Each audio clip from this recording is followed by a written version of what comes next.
Hello everyone, I am Priyanka Gaur. Welcome back to my channel learning with pace.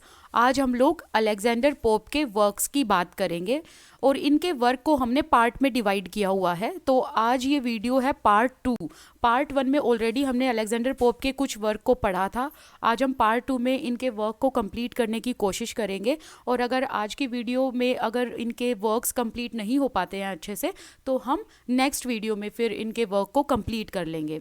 ठीक है, तो चलिए अपना जो आज का टॉपिक है वो शुरू करते हैं। आप मेरे साथ टेलीग्राम ग्रुप पर जुड़ सकते हैं। यहाँ पर आपको हर एक लेक्चर की पीडीएफ प्रोवाइड हो जाती है। You can follow me on Instagram as well. दोनों के लिंक डिस्क्रिप्शन बॉक्स में दिए हुए हैं और यहाँ पर यूज़र नेम भी लिखे हुए हैं।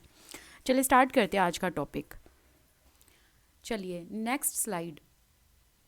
एन एसे ऑन क्रिटिसिज्म 1711 में इसे पब्लिश कराया गया और इसको पब्लिश कराने के बाद पोप ने इसी ईयर बहुत सारे दोस्त बनाए। कुछ ऐसे फ्रेंड्स थे इनके जो टोरीज पार्टी से बिलोंग करते थे और कुछ ऐसे फ्रेंड थे जो विग पार्टी से बिलोंग करते थे। तो टोरी पार्टीज़ के जो टोरी पार्टी है इसके जितने भी इनके दोस्त थे उनके साथ मिलकर इन्होंने एक क्लब जो है उसकी फॉर्मेशन की। उस क्लब का नाम था स्क्रिबलेरस क्लब। इसमें कौन कौन से मेंबर थे ये ध्यान रखना है। John Gay, Jonathan Swift, Thomas Parnell, John Arbuthnot, इन सभी ने मिलकर, एंड पोप भी थे इसी ग्रुप में, इसी क्लब में, इन सभी ने मिलकर स्क्रिबलेरस क्लब का फॉर्मेशन किया। और ये एक सटायरिकल क्लब था, मतलब इसमें इग्नोरेंस को सटायराइज किया जाता था। और एक फिक्शनल कैरेक्टर रखा इन लोगों ने। उस फिक्शनल कैरेक्टर का नाम क्या था? मार्टिनस स्क्रिबलेरस। तो ये एक फिक्शनल स्कॉलर थे। इस कैरेक्टर के थ्रू इन्होंने सटायर किया है। तो ये बहुत इंपॉर्टेंट है, आपको फिक्शनल स्कॉलर का नाम याद रखना है। नाम क्या है? मार्टिनस स्क्रिबलेरस। फिर इन्होंने विग राइटर्स के साथ दोस्ती की, जैसे कि Joseph Addison and Richard steel. Pope की फ्रेंडशिप जो है वो जोसेफ एडिसन के साथ शुरू में तो अच्छी रही। इन्होंने एडिसन के कुछ वर्क में कंट्रीब्यूशन दिया, जैसे कि एडिसन का एक वर्क था कैटो, इसमें पोप ने कंट्रीब्यूशन दिया। साथ ही साथ जो एडिसन हैं उनकी कुछ पीरियोडिकल थी, the guardian and the Spectator, in work में भी अलेक्जेंडर पोप ने कंट्रीब्यूट किया है। लेकिन बाद में अलेक्जेंडर पोप एंड एडिसन एक दूसरे के कट्टर दुश्मन बन जाते हैं। 1712 में इन्होंने एक वर्क लिखा, मसीहा। मसीहा किसे कहा जाता है? जीसस क्राइस्ट को कहा जाता है। तो इस वर्क में पोप ने क्राइस्ट को मसीहा कहा है, इनके बर्थ की बात की है। और इसीलिए इस वर्क को हम कह सकते हैं ये एक सेक्रेड इकोलॉग है। और इस वर्क को कहाँ पब्लिश कराया गया? द स्पेक्टेटर में इसे पब्लिश किया गया। और द स्पेक्टेटर किसकी है? एडिसन एंड स्टील की। और फिर बाद में पोप एंड एडिसन एक दूसरे के एकदम कट्टर दुश्मन बन जाते हैं। Now moving to the next slide. अब बात करते हैं रेप ऑफ द लॉक की। रेप ऑफ द लॉक 1712 में पब्लिश किया और फिर बाद में रिवाइज्ड वर्जन के साथ 1714 में इसे दोबारा पब्लिश किया गया। इसके पीछे रीज़न भी है, अभी हम जानेंगे रीज़न क्या है, वो हम जानेंगे। पहले एक बार ये पूरा पढ़ लेते हैं, फिर हम रेप ऑफ द लॉक के बारे में डिटेल स्टडी करेंगे। ये एक मॉक एपिक पोअम है। मॉक एपिक का मतलब क्या है? कि जब कैरेक्टर्स को ह्यूमरस या सैट्रिकल पर्पस के लिए यूज़ किया जाए उसे मॉक एपिक कहते हैं। मतलब कैरेक्टर्स को एग्जेजरेशन फॉर्म में दिखाया जाए और फिर बाद में उनकी मॉकरी की जाए, उसे मॉक एपिक कहा जाता है। अलेक्जेंडर पोप ने रेप ऑफ द लॉक को डेडिकेट किया था अपने कंटेम्प्रेरी राइटर जॉन कैरिल को। जॉन कैरिल कौन थे? ये अलेक्जेंडर पोप के कंटेम्प्रेरी राइटर थे। और पोप ने इस वर्क को किसे डेडिकेट किया था? जॉन कैरिल को डेडिकेट किया था। बहुत इंपॉर्टेंट ये लाइन है, ध्यान रखेंगे आप। एक्चुअल में हुआ क्या था इस रेप ऑफ द लॉक में? ये एक तो रियल इंसिडेंट्स पर बेस्ड है। ये जो पोअम है ये रियल इंसिडेंट्स पर बेस्ड है, सत्य घटना पर बेस्ड है। इस वर्क में एक कैरेक्टर है मिस एराबेला फर्मर, जो कि जिनको नाम दिया गया है बेलिंडा का, बेलिंडा। ओके, वर्क में इनका नाम क्या है, मिस एराबेला फर्मर का नाम क्या है, बेलिंडा। एक और कैरेक्टर होता है क्लैरिसा का, और एक ये कैरेक्टर है लॉर्ड पीटर का। Lord Peter forcibly Miss Arabella Fermor का जो बालों का गुच्छा होता है, जो लॉक होता है, वो काट देते हैं। Cut of a lock, lock का मतलब क्या है, जिसे हम हिंदी में जूड़ा कहते हैं ना, कि लड़कियां जब जूड़ा बना लेती हैं तो उसे लॉक कहा जाता है। तो इसीलिए देखो टाइटल भी यही है, रेप ऑफ द लॉक, मतलब बाल जो है वो काट दिए तो बालों का रेप। ओके, तो जो लॉर्ड पीटर हैं वो फोर्सिबली मिस एराबेला फर्मर का जो हेयर लॉक है उसे काट देते हैं, और बिना परमिशन के काटते हैं। तो इस वजह से Lord Peter and Miss Arabella Fermor की जो फैमिलीज हैं, इनके बीच में एक फ्यूड, एक क्वेरल चालू हो जाता है इस इंसिडेंस की वजह से। और लॉर्ड पीटर एक कैंची से मिस एराबेला फर्मर के बालों को काटते हैं। और ये ध्यान रखना, मिस एराबेला फर्मर जो है, इन कैरेक्टर का नाम क्या है, बेलिंडा। वर्क में इनका नाम है बेलिंडा। तो लॉर्ड पीटर को वो सीजर्स कौन प्रोवाइड करते हैं, ये सीजर्स प्रोवाइड की जाती है क्लैरिसा के द्वारा। तो क्लैरिसा लॉर्ड पीटर को सीजर्स प्रोवाइड करती हैं, और उसी सीजर से लॉर्ड पीटर बेलिंडा के बालों को काट देते हैं। और यहीं से इन दोनों फैमिलीज़ के बीच में झगड़ा चालू हो जाता है। और इन दोनों फैमिलीज़ के एक म्यूचुअल फ्रेंड होते हैं, और वो म्यूचुअल फ्रेंड कौन होते हैं, जॉन कैरिल। तो जो जॉन कैरिल है ना, अब वो अलेक्जेंडर पोप को रिक्वेस्ट करते हैं कि वो इस रियल इंसिडेंट्स पर कुछ लिखें, कुछ ह्यूमरस लिखें टू पैसिफाई द फ्यूड, ताकि इन दोनों फैमिलीज़ के बीच में झगड़ा कम हो। ओके, तो इसीलिए ये कह सकते हो आप कि पोप ने इस वर्क को डेडिकेट किया जॉन कैरिल को।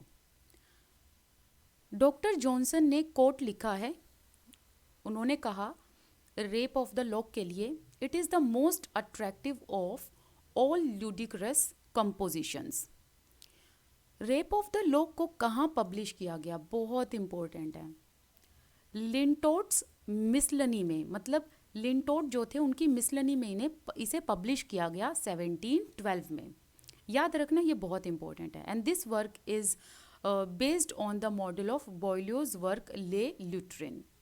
ओके, अब चलिए इनके कैंटोज की बात करते हैं, कि मतलब इनको पहले 1712 और फिर बाद में 1714 में रिवाइज्ड वर्जन के साथ क्यों पब्लिश किया गया, थोड़ी सी इसके बारे में स्टडी करते हैं। देखिए 1712 में इस पोअम के 2 कैंटोज पब्लिश किए गए। कैंटोज का मतलब क्या होता है, जब किसी लॉन्ग पोअम को पार्ट्स में या फिर उसे डिवाइड करके अगर पब्लिश किया जाए तो इन डिवीज़न या पार्ट्स को कैंटोज कहते हैं। ओके, ये याद रखना। तो 1712 में इस पोअम के 2 कैंटोज पब्लिश किए गए, और 1714 में 3 मोर कैंटोज वर पब्लिश्ड। ओके, अब एक चीज़ याद रखना कि जो ये कैंटोज 2 कैंटोज 1712 में पब्लिश किए गए, ये रियल इंसिडेंट्स पर बेस्ड थे। लेकिन जैसे ही इन्होंने 1712 में इस वर्क को पब्लिश किया, इस बात से मिस एराबेला फर्मर को बहुत गुस्सा आया पोप के ऊपर, और एराबेला फर्मर ने पोप को कहा कि आपने मेरी बिना परमिशन के मेरे पर्सनल इंसिडेंट्स को पब्लिक कर दिया है, और अब ये इंसिडेंट्स सब लोग जानते हैं। तो इस वजह से एराबेला फर्मर को बहुत गुस्सा आया हुआ था। तो इसी बात पर अलेक्जेंडर पोप एराबेला फर्मर को कहते हैं कि मैंने आपको एक 18th सेंचुरी की उस लेडी की तरह रिप्रेजेंट किया है, जो लेडी मॉडर्न है, कॉन्फिडेंट है, इंटेलेक्चुअल है, और एक फैशनेबल 18th सेंचुरी की लड़की की तरह मैंने आपको इस वर्क में शो किया है, जो दूसरी लड़कियों के लिए इंस्पिरेशन है। इसी बात पर मिस एराबेला फर्मर जो है उनका गुस्सा शांत हो जाता है, और फिर वो पोप को 3 मोर कैंटोज के लिए परमिशन दे देती हैं। ओके, तो यहाँ पर क्या आप याद रखेंगे कि जो 1712 में 2 कैंटोज पब्लिश हुए थे, these 2 cantos were published without the consent of Arabella Fermor. तो यहाँ पर आप लिख लेना without consent of Arabella Fermor, but these 3 more cantos that were published as a revised version and that published in 1714 but with the consent or with the permission of Arabella Fermor. Arabella Fermor के consent में ये 3 Cantos publish किए गए। Okay, तो ये आपको याद रखना है। चलिए अब इसके एक दो इम्पोर्टेंट पॉइंट है वो भी याद करते हैं, उनको भी समझते हैं। नेट में पूछे जा सकते हैं, किसी भी एग्जाम में आपसे पूछे जा सकते हैं, जहाँ पर भी आप इंग्लिश लिटरेचर आपका मेन सब्जेक्ट है। अलेक्जेंडर पोप ने इस वर्क में कुछ सुपर नेचुरल मशीनरी की बात की है। ध्यान से सुनना इनको, जो भी मैं अभी बता रही हूँ बातों को, ठीक है। एग्ज़ाम में आ सकती हैं, ये बहुत इंपॉर्टेंट है और यहाँ से क्वेश्चन आता भी है नेट में और अदर एग्जाम्स में। रेप ऑफ द लॉक से क्वेश्चन एक ज़रूर आता है। तो यहाँ पर पोप ने इस पोअम में कुछ सुपर नेचुरल मशीनरी को यूज़ किया है, और जो भी सुपर नेचुरल मशीनरी इस पोअम में यूज़ हुई हैं, these machinery were based on Rosicrucian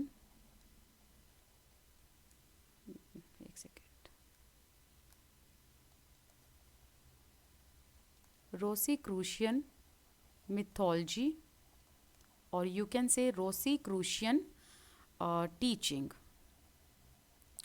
or maybe doctrine as well. Okay, तो आप इसको या तो रोसीक्रूशियन मिथोलॉजी बोलो, रोसीक्रूशियन टीचिंग बोलो, या रोसीक्रूशियन डॉक्ट्रिन बोलो, बात एक ही है। तो जो ये सुपर नेचुरल मशीनरी इन्होंने पोम में यूज़ की है, ये रोसीक्रूशियन मिथोलॉजी पर बेस्ड है। रोसीक्रूशियन का मतलब क्या है? इसका मतलब है कि ऐसी टीचिंग जिसमें ओकल्ट के बारे में बात की जाती हो एंड ओकल्ट के मैनिफेस्टेशंस की स्टडी हो, उसे रोसीक्रूशियन बोला जाता है। Okay, a supposed ancient secret society that devoted to the study of occult doctrines and the manifestations of occult powers is called Rosicrucian teaching और मिथोलॉजी।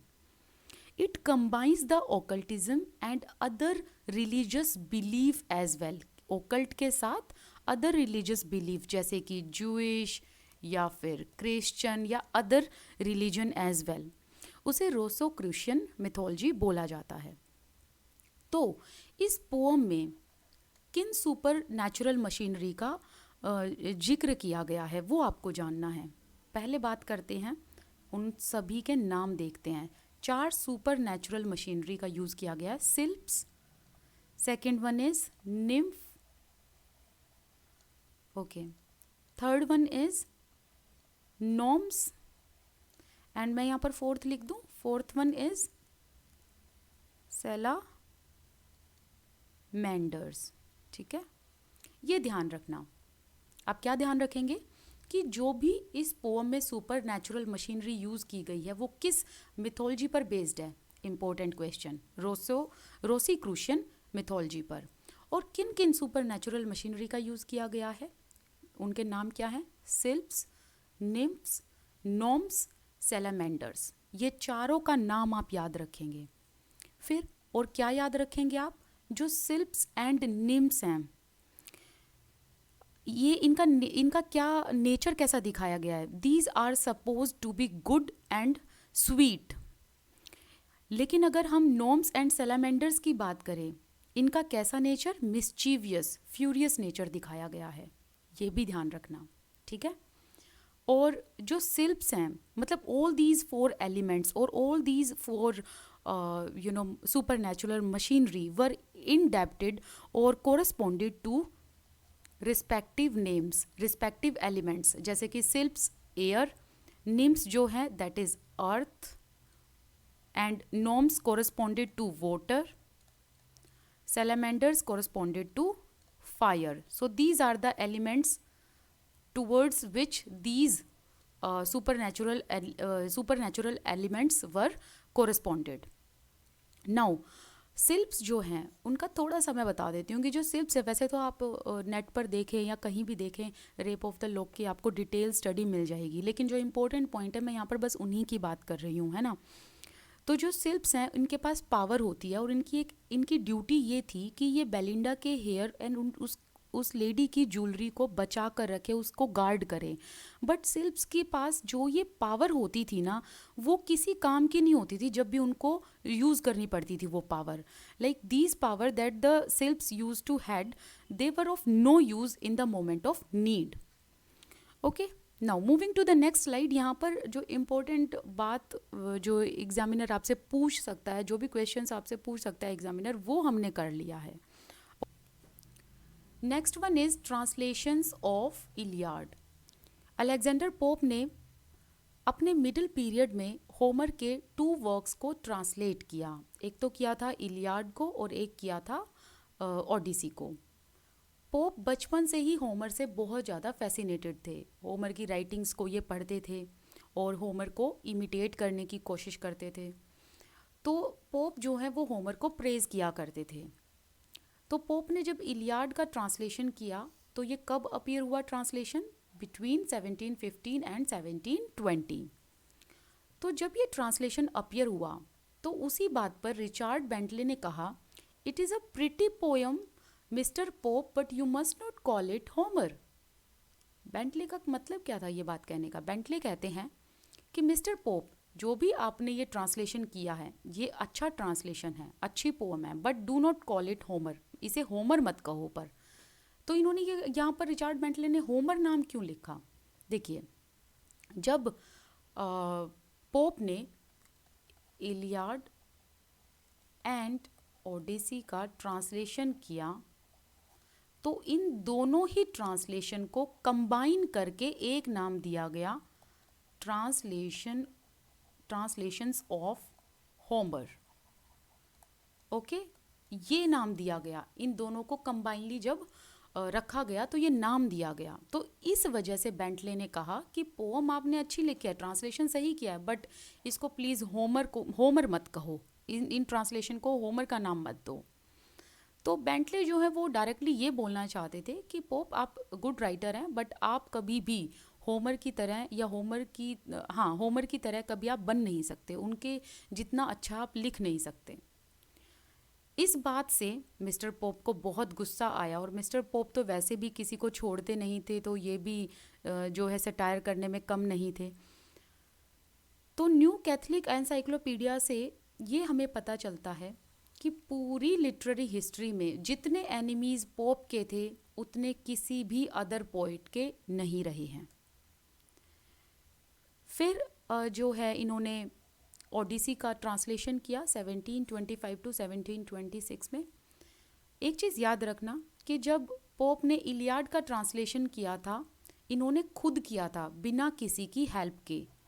तो ये इन्होंने विदाउट हेल्प ट्रांसलेट किया, लेकिन ये ट्रांसलेशन इन्होंने with the help of William Broome and Eliza. So that means कि जब अलेक्जेंडर पोप ने ओडिसी का ट्रांसलेशन किया उस टाइम पर इन्होंने विलियम ब्रूम एंड एलिजा फेंटोन की हेल्प ली थी। काफ़ी इम्पोर्टेंट क्वेश्चन है ये। चलिए, आज जो पार्ट है, सेकंड पार्ट, वो हम यहीं पर कंप्लीट करते हैं। अलेक्जेंडर पोप के और भी वर्क हैं, उसको हम थर्ड पार्ट में कंप्लीट करेंगे। पर हम थर्ड पार्ट में अलेक्जेंडर पोप के सारे वर्क को कंप्लीट कर लेंगे, जो भी रेस्ट वर्क इनके अभी हमारे बच गए हैं। ठीक है, फोर्थ पार्ट नहीं आएगा, डोंट वरी, थर्ड पार्ट में हम कंप्लीट कर लेंगे। और जो भी आज नए बच्चे, नए स्टूडेंट्स मेरे साथ जुड़े हैं, तो वो प्रीवियस वीडियो देखना बिल्कुल मत भूलना, जिसमें हमने अलेक्जेंडर पोप के वर्क की बात की है और उस फर्स्ट वीडियो में हमने कुछ वर्क की बात की है। आज ये सेकंड पार्ट है, इस सेकंड पार्ट में हमने कुछ वर्क को उठाया है। फिर जो थर्ड पार्ट आगे आएगा उसमें हम जो भी रेस्ट बचे हुए वर्क हैं उनको कंप्लीट कर लेंगे। आप मेरे साथ टेलीग्राम ग्रुप पर जुड़ना बिल्कुल मत भूलना, क्योंकि यहाँ पर आपको PDF प्रोवाइड होती रहती हैं। जो भी लेक्चर यहाँ पर मैं कराती हूँ नेक्स्ट डे आपको PDF मिल जाती हैं। You can follow me in Instagram as well, जिसका यूज़र नेम यहाँ पर लिखा हुआ है। वहाँ पर आप अपने डाउट रख सकते हैं, अपने क्वेश्चंस पुटअप कर सकते हैं। एंड अगर आपको मेरा चैनल पसंद आया है, वीडियो अच्छी लगी है, तो प्लीज़ सब्सक्राइब जरूर कर लेना। And please take a moment to subscribe and share this channel. Thank you so much. This side Priyanka Gaur. I wish you all the best. Keep learning. Thank you.